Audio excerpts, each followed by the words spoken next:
Hello, everyone. In this very short, very brief, very concise, very terse lecture, I'm going to give you an anecdote including the relationship between Poe and Whitman. I hope you will enjoy it. Now, the author you see on the left is Poe, and the one on the right with lots of beard is Whitman, as you know. Now, um, Whitman's appreciation of Edgar Allan Poe's work as author and editor is barely discussed. So we do not really get to have a chance of reading the relationship between authors in American literature and in also Turkish literature, because we study them separately. But the relationship between Poe and Whitman is, to my understanding, very interesting. Scholars have argued that Whitman's early work was thematically and lyrically influenced by Poe, and that Whitman was well aware of Poe and his work. And in his final discussion of Poe in Specium and Days, written in 1882, he remains undecided and ambiguous about his work's quality.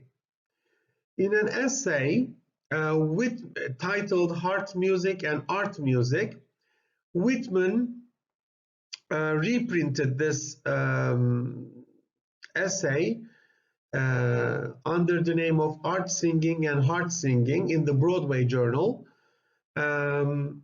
He talks about the relationship between heart, feelings, and art in terms of music.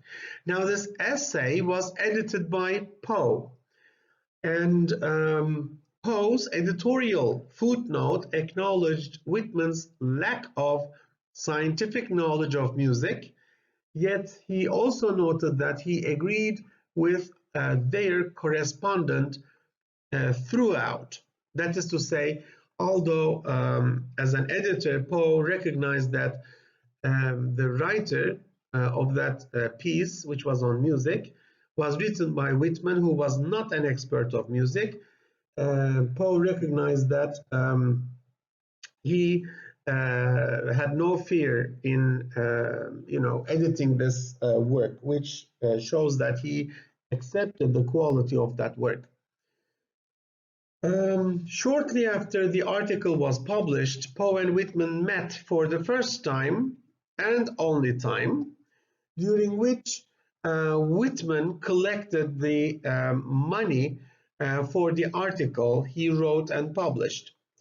Whitman reprinted Poe's A Tale of the Ragged Mountains and also satirized Poe's works, such as A Jig in Prose, which was a parody of Poe's infamous poem titled The Raven.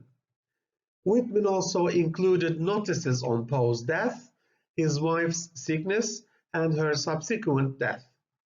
Whitman attended Poe's reburial and monument dedication, the ceremony of which was held in Baltimore in 1875.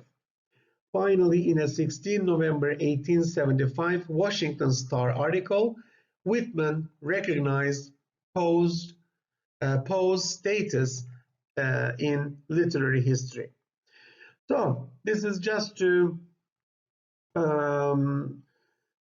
share with you an anecdote that I like in literary history, and I hope you enjoyed it. Maybe you will further your readings by comparing Whitman and Poe and also other authors or playwrights. Enjoy your reading. Keep safe. Bye bye.